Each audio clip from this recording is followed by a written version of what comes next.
tonight. Trump's new pick for Attorney General takes center stage, while the pressure ramps up on his nominee for Defense Secretary. What's next for the Trump transition team? Plus, fighting on all fronts. Israel battles war crime allegations and terrorists in Lebanon and Gaza. And a Virginia measure offering abortion up until birth.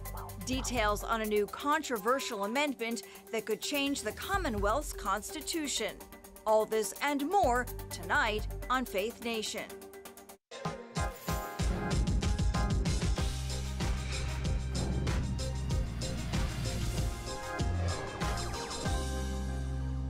President-elect Donald Trump is forging ahead with his new pick for Attorney General. Good evening in Washington. I'm Tara Mergener. Well, today there is a new nominee under consideration. Trump officially naming Pam Bondi to lead the Justice Department. She replaces Matt Gaetz, who withdrew his bid for Attorney General after allegations of misconduct and drug use.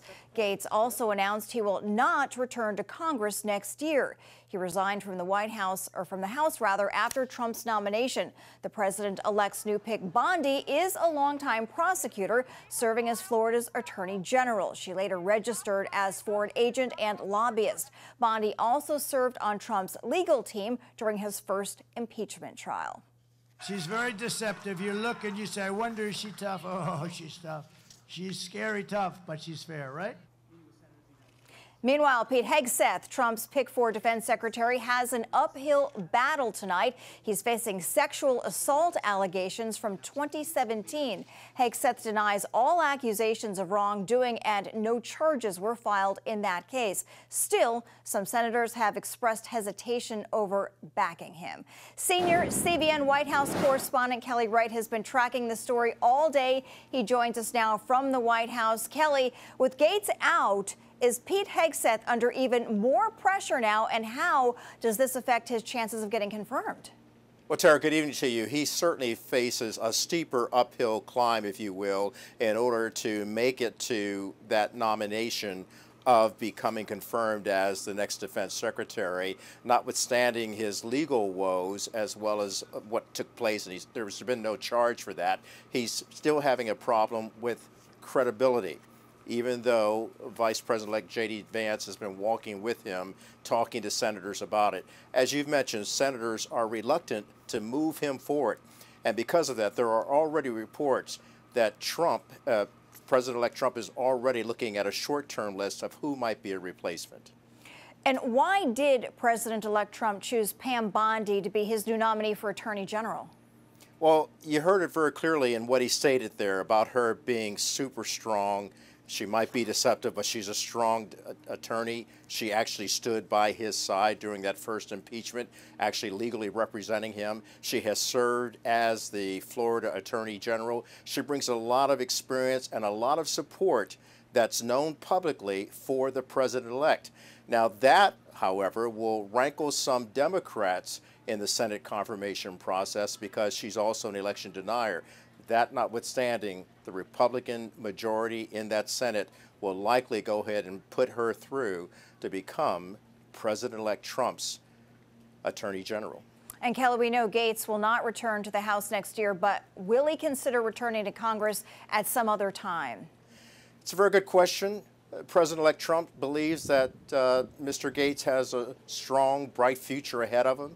Mr. Gaetz himself, however, says that he's looking for a different kind of perch from which to support the president-elect, that he wanted to step out of the way so he wouldn't be a distraction to the president-elect moving forward with his administration.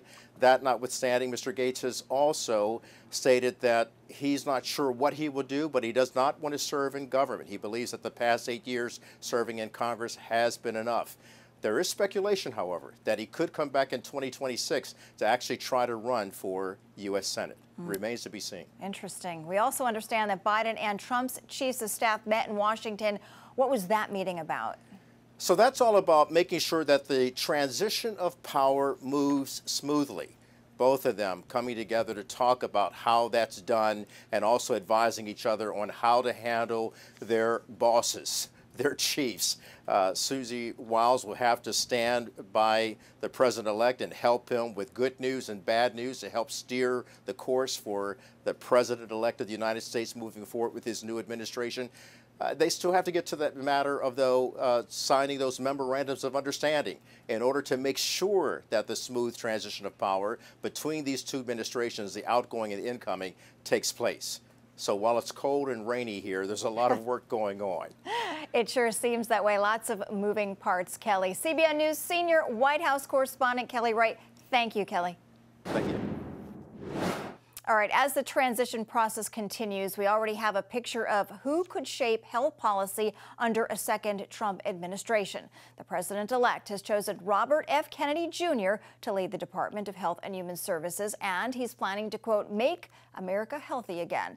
The department has a wide reach. It provides health insurance for nearly half the country, oversees vaccine and drug research, regulates medicine, and it inspects food as well. So for more on this, we want to bring in Dr. Jerome Adams, the former Surgeon General under the previous Trump administration and author of the book Crisis and Chaos, Lessons Learned from the Front Lines of the War Against COVID-19. Dr. Adams, thank you so much for being with us. First, I am curious, with the perspective that you have, what do you make of the president-elect's pick of Robert F. Kennedy Jr. to lead the Department of Health and Services?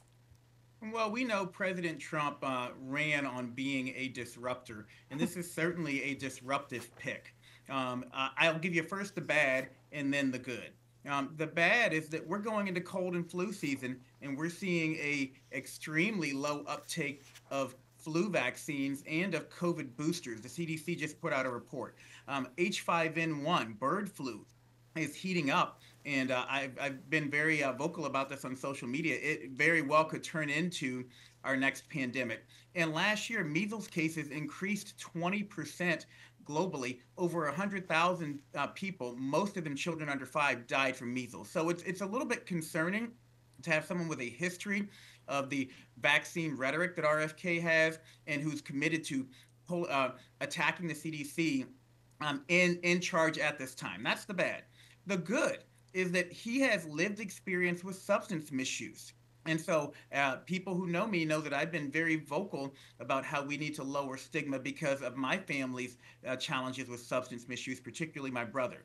I focus on health and wellness, and prevention is critical. We spend more money than any other nation on this planet on healthcare, and we get terrible results because we do too much diagnosis and treatment and not enough prevention up front. Yeah, prevention I think is key. RFK focusing on nutritional content and safety of our food supply also could be critical. And the real, I think, question is going to be: is he going to lean more towards doing these good things, or is he going to focus more on, again, some of the vaccine rhetoric that he's talked about in the past? You know, Kennedy and Trump have been talking a lot about a plan they say is all about making America healthy again.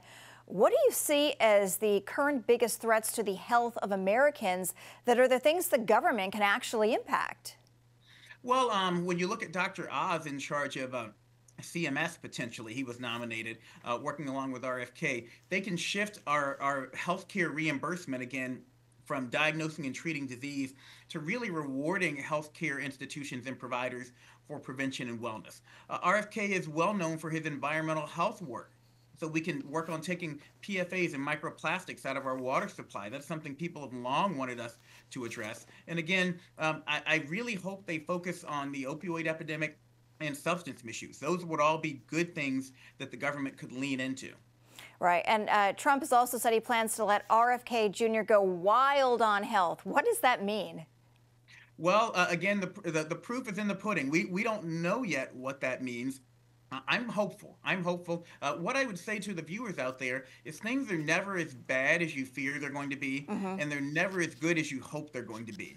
And so I'm committed to working with the new administration and trying to help them focus on the things that I think will improve health while not pulling the rug from underneath from us in terms of vaccine confidence and infectious diseases. Absolutely. So much to think about in the days ahead, and what's more important than our health. Dr. Jerome Adams, thank you so much for sharing your great insight. We really appreciate you. Thanks. Talk to your doctor about your flu and COVID shots this season. Thank you so much. All right, now to the Middle East. Mixed reactions after the International Criminal Court issued arrest warrants for Israeli Prime Minister Benjamin Netanyahu and his defense minister. The warrant accuses the leaders of committing war crimes in Gaza and requires any of the ICC's 120 member states to arrest them if they step foot on their soil. The Netherlands explicitly says they would enforce the warrants. Hungary rejects them. Germany says it will examine its response. Netanyahu blasted the court's decision. This is an anti-Semitic step that has one goal: to deter me, to deter us from exercising our natural right to defend ourselves against enemies who are rising up against us to destroy us. Meanwhile, Israel continues to carry out strikes against Hezbollah in Beirut and Hamas in Gaza.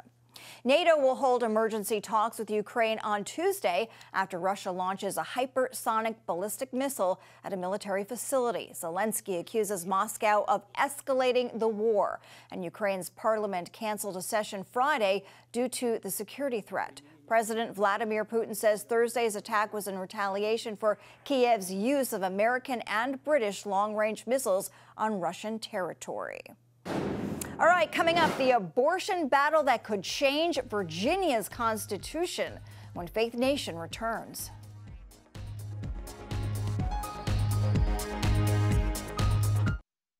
An abortion battle is underway in Virginia. Democrats in the state legislature are advancing a measure to enshrine abortion into Virginia's constitution. Democrats say the amendment aligns with current state law by permitting abortions through the first 2 trimesters and only allowing third trimester abortions to save the life or health of the mother. However, Republicans say the amendment goes beyond state law by reducing the number of doctors required to sign off on a third trimester abortion. There are still several more hurdles for the amendment to clear over the next 2 years before any changes to the Constitution can be made. All right, for more on this, we turn to Delegate Todd Gilbert. He is the Republican leader in the Virginia House of Delegates. Delegate Gilbert, Republicans say this measure goes further than Virginia's current law on abortion. How so? Well, I mean, most notably, it eliminates completely the 3-doctor requirement. We have a requirement that 3 doctors sign off on it. It reduces it to 1. In theory, that could be the abortion doctor who could make the decision, and not just about the health of the mother. It clearly says the mental health of the mother. So this has no guardrails whatsoever for the unborn. It leans completely into the most extreme version that any state is doing on this topic.